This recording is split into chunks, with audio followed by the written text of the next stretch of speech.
अस्सलाम वालेकुम, कैसे हैं आप सब लोग? उम्मीद है आप लोग सब खैरियत से होंगे। आज की वीडियो का टॉपिक है कि ये रिजीम किसे कहते हैं? टैक्स रिजीम के ऊपर आज की हमारी वीडियो है।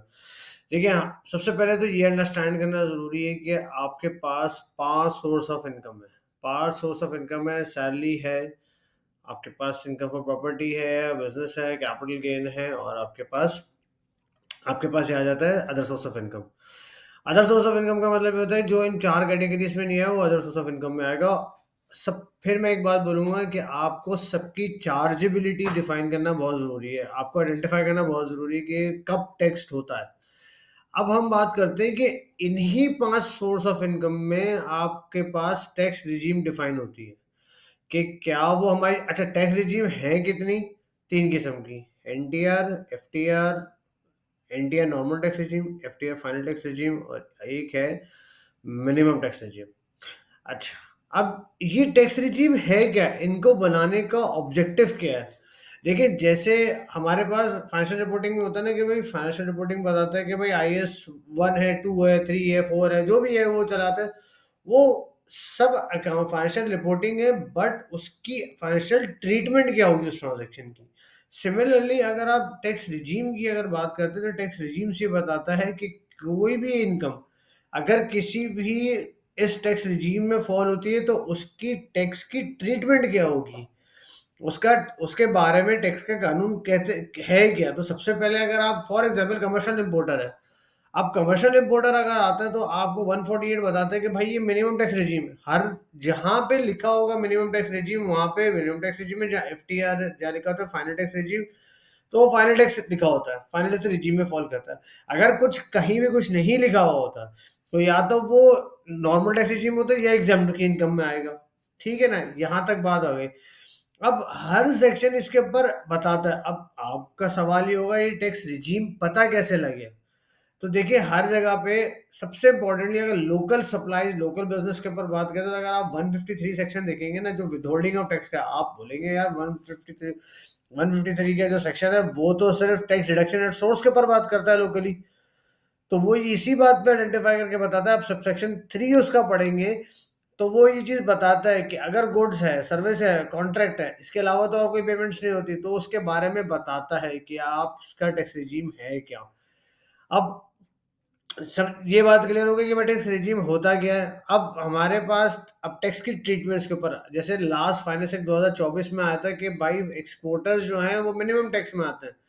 तो भाई उसके लिखने का मिनिमम टैक्स लिखने का मतलब क्या है कि इसके ऊपर अब जो भी कानून एप्लीकेबल होगा वो मिनिमम टैक्स रिजीम का होगा, मिनिमम टैक्स का होगा। अब सवाल ये आता है भाई डिपार्टमेंट को ऐसा करना क्यों, डिपार्टमेंट को ऐसा करना क्यों पड़ा? डिपार्टमेंट ने बोलते भाई सब एनटीआर में आते हैं। तो यही टैक्स स्टेटमेंट जैसे आई स्टेट में बता रहा होता है कि financial statement of cash flow बनाना इस तरह है, तो इसमें वो ये बताते हैं कि फाइनल टैक्स रेजिम में ये कानून एप्लीकेबल होंगे भाई। अब तो आप इसमें अगर आप बोलेंगे भाई फाइनल टैक्स रेजिम के बारे में लिखा हुआ कहाँ पर है, तो आप शुरू में देखेंगे, शुरू के सेक्शन नंबर मैं आइडेंटिफाई करके आपको बता दूंगा। पता है मुझे नंबर याद नहीं आ रहा, जिसमें वो सारा ट्रीटमेंट बताता है फाइनल टैक्स रेजिम का कि भाई आपको उस पे एक्सपेंसेस नहीं मिलेंगे, टैक्स क्रेडिट्स नहीं मिले, वो टैक्स क्रेडिट नहीं, टैक्स क्रेडिट भी कह सकते हैं, डिडक्टेबल अलाउंसेस नहीं मिलेंगे, बहुत सारी चीज़ें बताता है कि भाई सेट ऑफ लॉसेस नहीं मिलेंगे, रिफंड नहीं मिलेगा। तो ये ट्रीटमेंट बताता है और receipt basis of account tax treatment होता है। तो टैक्स ट्रीटमेंट का मतलब भी हो, रिजीम्स का मतलब भी हो गया, याद रखिएगा बात। अब इसकी टैक्स अब मिनिमम टैक्स सबसे मुश्किल है। सबसे मुश्किल इसलिए है, मैं बताने की कोशिश क्यों, क्योंकि उसमें मिनिमम टैक्स का पहले मतलब समझना है। मिनिमम टैक्स का मतलब ये हो गया कि आपको इतना तो देना ही देना है, इतना तो आपको पे ऑफ करना ही करना है।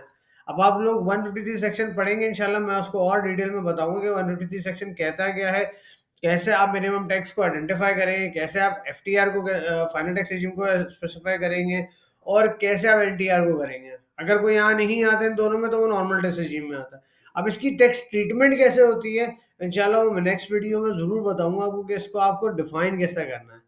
क्योंकि देखिए अगर आप फॉर एग्जांपल एक कंपनी है, वो लोकल बिजनेस भी है उसका, उसका सर्विसेज का बिजनेस भी है उसका, और एक्सपोर्ट का बिजनेस भी है उसका, और कॉन्ट्रैक्ट्स का भी है। तो उसके 4 पार्ट बनेंगे, नॉर्मल टैक्स रेजिम का बनेगा, सर्विसेज का मिनिमम टैक्स रेजिम का बनेगा, कमर्शियल इंपोर्टर है, तो उसका मिनिमम टैक्स रेजिम का बनेगा, एक्सपोर्टर है तो मिनिमम टैक्स का रेजिम का बनेगा। अब आपका सवाल आएगा सर तो फिर फाइनल टैक्स रेजिम क्या है?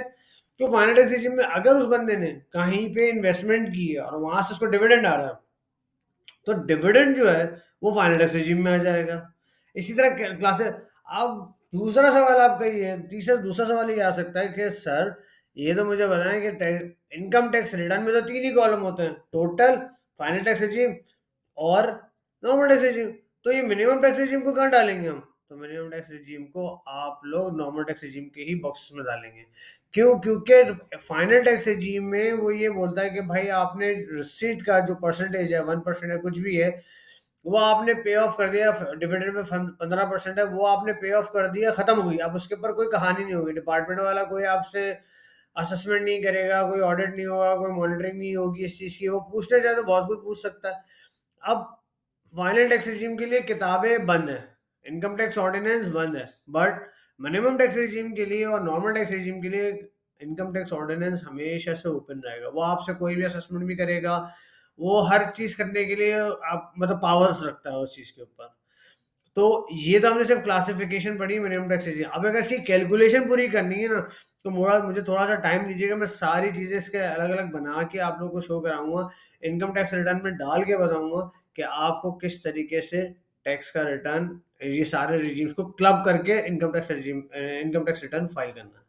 तो अगर आप लोग का यहाँ तक कोई भी क्वेश्चन हो, तो मुझसे पूछिएगा, इंशाल्लाह प्रैक्टिकली भी करके देखेंगे तो और क्लैरिफिकेशन होगी। क्वेश्चन जरूर पूछिएगा इंशाल्लाह, ताकि मैं भी अपने आप को एवेलुएट कर सकूं और आपको और मजीद यूजफुल इंफॉर्मेशन प्रोवाइड कर सकूं। अपना बहुत ज़्यादा ख्याल रखिएगा। अस्सलाम वालेकुम।